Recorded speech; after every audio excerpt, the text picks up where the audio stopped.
a little while ago, before Infinity Nikki released, the studio reached out to me and asked if we, Mrs.69, would be interested in doing a dedicated video for the game. If we wanted beta access, if we wanted to participate in the beta to capture footage, all that good stuff. And Mrs. Stix and I were like, okay, yeah, cool, because Mrs. Stix really wanted to play the game. Infinity Nikki was one of Mrs. Stix's most anticipated upcoming gacha games.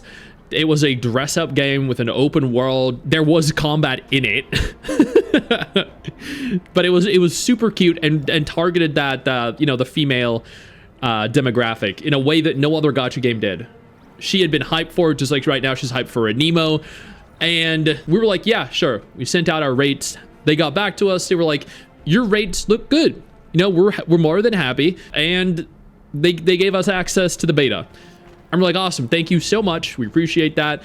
They sent us the brief. They're like, this is the content that you need to capture. This is a kind of video we want you to do. They were pretty hands-free. They said you can, as long as you showcase the gameplay, as long as you showcase like the outfits and stuff, the rest of it, you're free to be as creative as you want. That was good. I like when studios give us pretty much complete freedom to create the video in the way that we want. So we did. We got into the beta. We started playing it.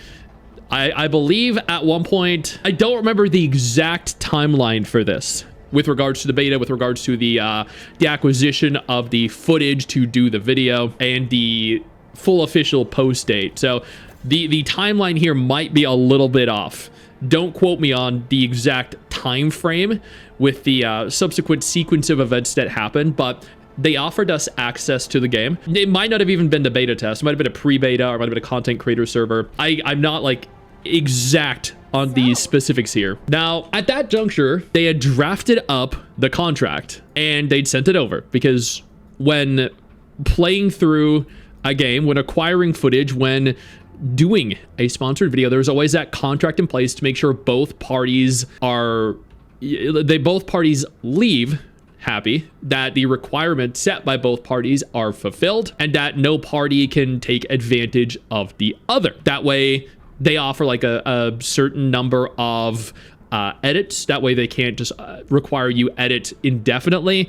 They go on to state that, you know, they pay after a set number of days. That way you make sure you always get paid. They make there are requirements that state things like you can't post another video within 24 hours, or you know, you can't talk about other games while doing your sponsored video, etc., etc. There are legalities present that prevent essentially abuse from either party. That means that they can't do anything that we don't like, and we can't do anything that they don't like. So that makes sense. I appreciate that those contracts are typically in place. At this juncture, they sent us the contract. We signed the contract. Everything was good, right? We were recording footage, we were creating the video, and then out of nowhere, they stopped talking. They stopped replying to emails.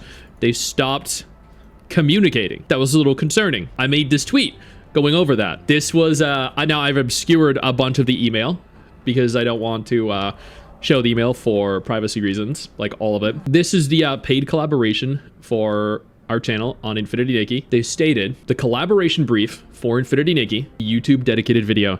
The post time will be in September. The email was sent August 26, 2024. That's when the agreement was drafted. Creators must send the advertisement content for approval by us before uploading the advertisement to the channel. If the advertisement content does not meet the requirements, to revise the content at least once for free.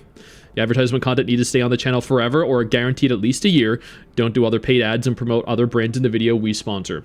That's all fine, you know, completely normal. And that was cool because they let us do whatever we wanted. And then after going silent for numerous days, I sent them an email, follow-up, and I was like, hey, I mean, we've recorded footage. Like, what do you want us to do? Nothing. Another week went by. Hey, I mean, we're approaching the deadline to post a video. Do you want us to post a video? Is it approved? What's going on?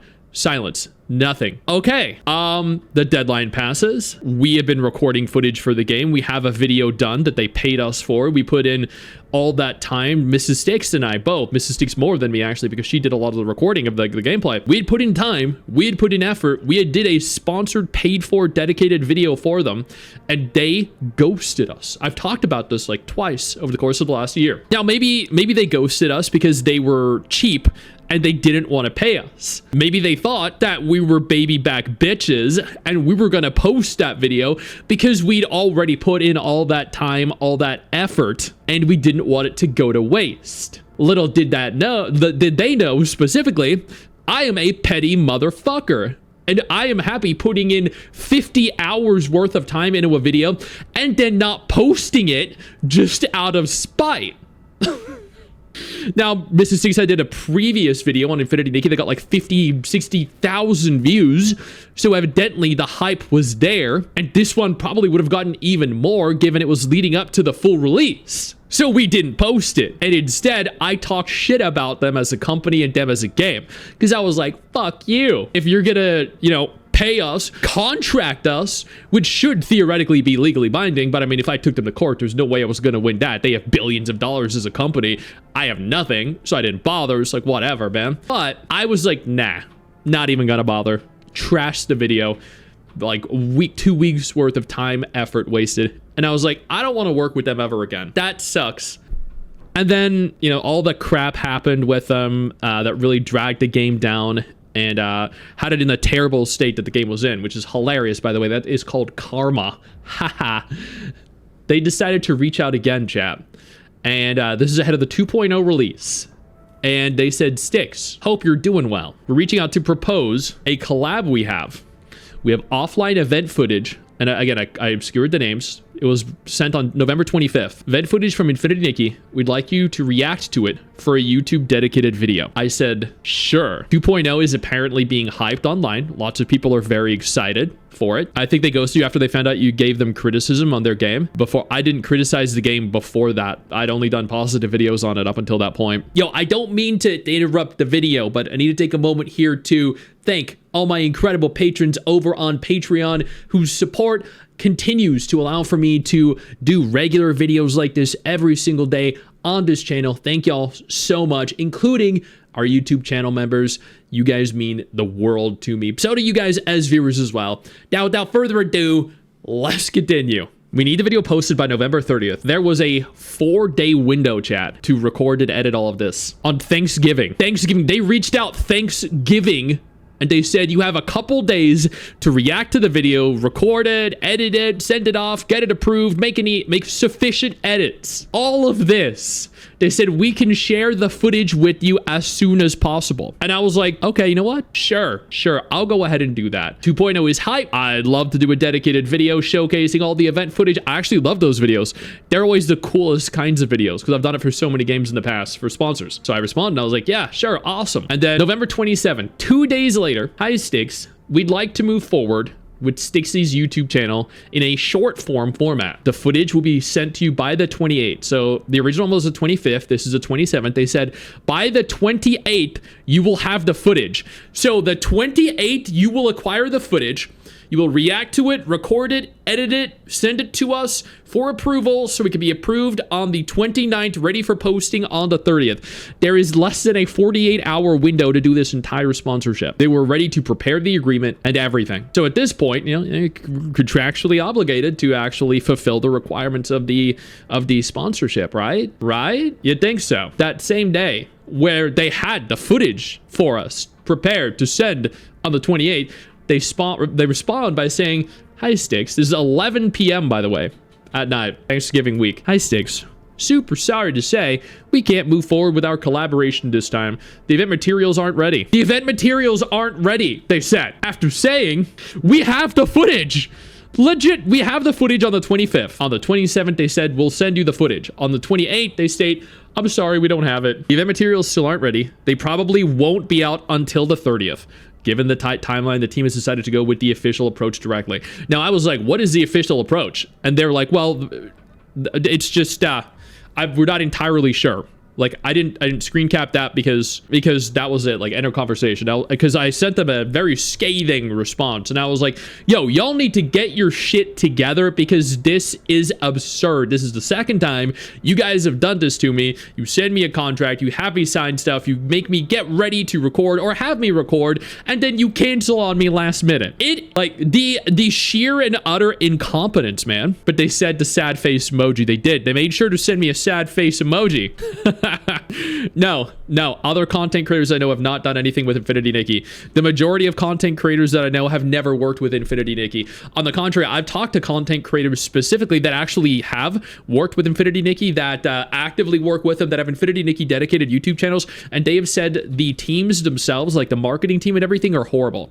They hate it. They hate the content creator managers. They hate the like content creator program or whatever that is present. They just don't, they cannot speak up about it because they'll lose their content creator privileges, they'll lose their content creator contacts, they will lose their content creator sponsorships, and their channels are based around the game, and that is their livelihood. And I'm not going to call them out by mentioning their names, but they've stated the sheer and utter incompetence that is the Infinity Nikki publishing team globally. It is insane. Genuinely, they are the trashiest studio I have ever seen. Genuinely, they're wasting streamers. They are wasting the time that content creators could be using to create content that they will actually get paid for. So that is two strikes against their company. And at this juncture, I can say with 100% certainty, chat, I will never ever promote Infinity Nikki. I will never ever do a positive video on their game. I will never ever work with them ever again because they do not deserve it. I don't care. They don't deserve any publicity. They don't deserve any success. When they treat their players like shit, they treat their content creators even worse. And they expect everyone to bow before them. And that isn't even factoring in the botting of their live stream, where they botted 3 million views. 3 million views when Wuwa had 300k and Genshin had 900k. Infinity Nikki wanted people to believe that the Infinity Nikki live stream was more popular than Genshin and Wuwa's live stream combined and then doubled. Players online were actually tricked into believing that Infinity Nikki had this surge of popularity. So they went online and they started saying, wow, Genshin and Wuwa, like, they're not doing very well if Infinity Nikki is so much more popular. It's like, no, y'all are just stupid and, you know, believing the shit that they're spouting, when in reality, they are hard botting that crap. Hope Infinity Nikki end of services like Black Beacon. They deserve it. They actually genuinely deserve it. They deserve no success with the shit that they pull. I cannot stress enough how bad they are as a company when their game is so good. Like, how do you fuck that up? Like, how do you have such a good game with such an incompetent team? You know, shill's gonna shill. People defend it, dude. I don't know how people defend it. I don't know how people are looking at it. So here's the thing. Genshin Impact had 80,000 concurrent viewers. 80,000. Wuwa had 40,000, and Wuwa ended up with 300k views. Genshin ended up with what, 900k views, and Infinity Nikki with 3 million views averaged 6,000. That was it. 6. And their community was saying, our game is so much more popular than Wuwa and Genshin. And it's like, why are you people so stupid? They really need competition. They really genuinely do. It's absurd. If, like, it's not a hard thing to do.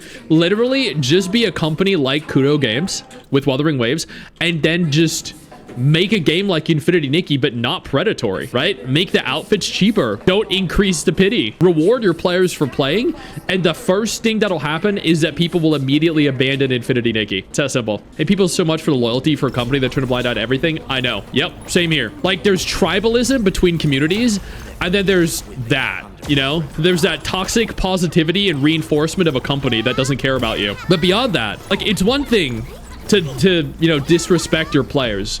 There are plenty of gacha games that disrespect your players, right? Unfortunately, there are plenty of gacha studios that disrespect their players. But your content creators, the people that you're paying, the people that are helping build your community, the people that are bringing new attention, new eyes to your game, those are the people that you need to respect, because they are the people that can make or break it. Did we get Rolls and Nikki for reaching 20,000 viewers for one stream? Yeah, we did. We actually did. But instead of, you know, providing a good working environment for their content creators, which would reinforce their content creators and the content creators want to work with you in the future, they would rather treat you like shit and scam you. That's absurd. Twice now, Twice now they have done this to me. Never again, chat. Never again. Be a human company, not a money-driven one. There are several games out there, right, that actually respect their players, reward their players, and do well.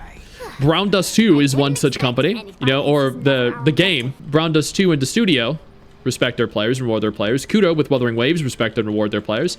What else? Nikki, respect and reward their players all the time. Like, there are a bunch of studios that do with a bunch of different games. I know you think that you just hit the end of the video, and technically, yeah, you have. And I know your first reaction is to close out of it at this juncture, but don't. No, instead, I urge you to take a moment here and click one of the videos on screen that are coming up in just a moment, so you remain up to date with everything going on in the gacha genre. Trust me, you are not going to regret doing so. Stay flaccid.